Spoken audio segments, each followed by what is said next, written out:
კარგი გავაგრძელოთ ხელოვნური ინტელექტის თემაზე, რომელიც მილიონებისთვის მთელ მსოფლიოში ახალი ოქროს სტანდარტი ხდება, არა მხოლოდ მუსიკაში. ახლა კი ის იუდაიზმს სრულიად ახალ დონეზე ახავს პოსტერებიდან, რეკლამებიდან ებრაული ღონისძიებებისთვის, ისრაელის არჩევნებამდე და თუნდაც ჩატბოტებამდე, რომლებიც გლობალურ ფიგურებს ბაძავენ. მაგრამ რას ამბობს ტრადიციული ებრაული სწავლება ხელოვნური ინტელექტის გამოყენებაზე? ეხლა ჩვენთან ზუმით შემოგვიერთდა რაბინი იუვალ ჩირლო, როშ იეშივათ ამითის ან როშის წარმომადგენელი. Ciao, გმაგლობთ რომ შემოგვიერთდით.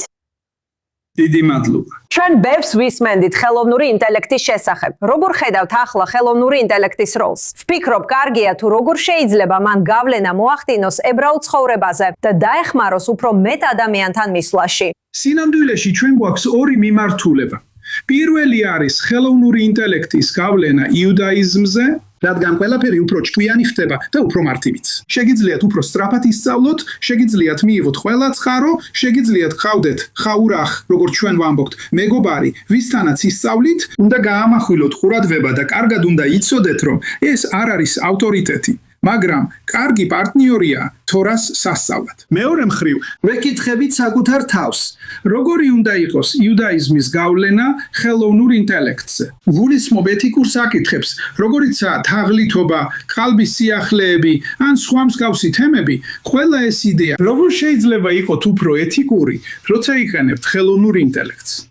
ასე რომ, ორივე მიმართულება ნამდვილად გვინერგავს შთაგონებას ამ დღეებში. მართალია, მოდი დავბრუნდეთ შორეულ წარსულში. გულისხმობ, ჩვენ ვიცით ძველი ხალხი და იმ დროსაც ბევრი ტექნოლოგია არსებობდა. იყო ზოხარი, იყო კაბალა. ეს იყო ათასობით წლის წინანდელი ტექნოლოგია. მეცადე ახსნა კავშირი იმაზე, თუ როგორ შეიძლება ხელოვნურმა ინტელექტმა დაეწიოს იმას, რასაც ყველა ეს ადამიანი, ჩვენი წინაპრები ამბობდნენ მომავალზე.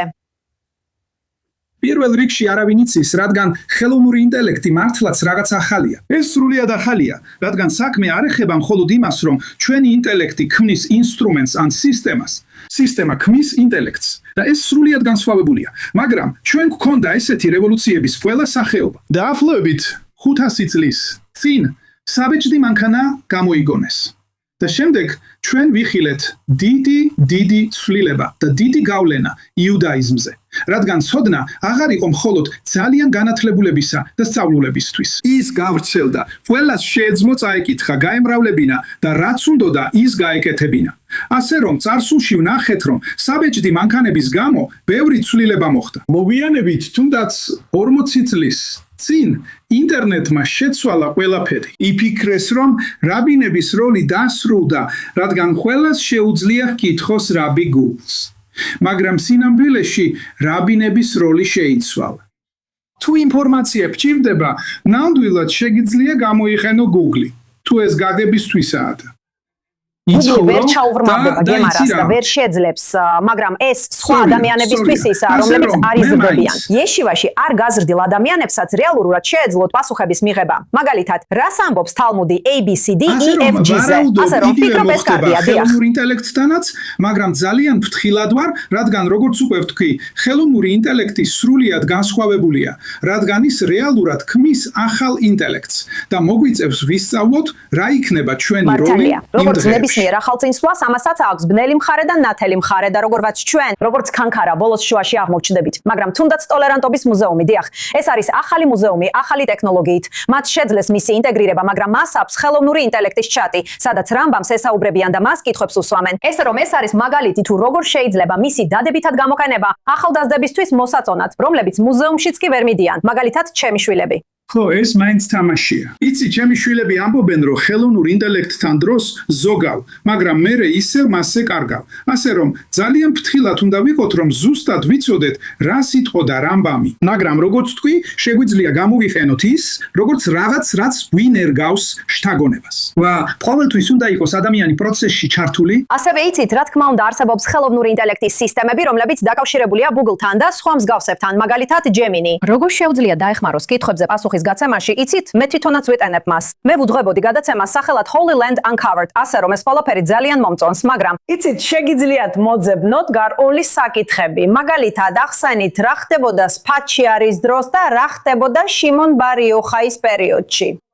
როგორ შეიძლება ეს დაეხმაროს იმ ადამიანებსაც, ვისაც უფრო ღრმა ცოდნა სურს? და თქვენ ვერ შეძლებთ ასე მარტივად დააბუგლოთ თარიღები, თვეები და მსგავსი საკითხები. სწორია, მაგრამ ინფორმაციისთვის ეს საკმაოდ კარგი უნარია, თუმცა ძალიან ფრთხილად უნდა ვიყოთ. უნდა გავიგოთ, რომ ვიღაცამ ეს შექმნა და მას თავისი ინტერესები ჰქონდა, ამიტომ ინფორმაცია, რომელსაც ვიღებთ, ყოველთვის სწორიც არ არის და ხშირად ძალიან დაბინძურებულიცაა. სწორია. ამიტომ ძალიან ფრთხილად უნდა ვიყოთ. როგორც უკვე თქვი, ხელოვნური ინტელექტი სასწავლო პარტნიორად შეიძლება გამოიყენოთ. ამბობს, რომ ხელოვნურმა ინტელექტმა შეიძლება შეცდომები დაუშვას. ხოლო ჯერზე როცა პასუხს იღებთ, ხომ ასეა? ეს მხოლოდ შეცდომები არ არის. უნდა იყოს ძალიან, იცით, პროვოკაციული. ან მათ აქვთ თავიანთი ხედვები, ერთი წამითაც არ დაგავიწყდეთ ეს.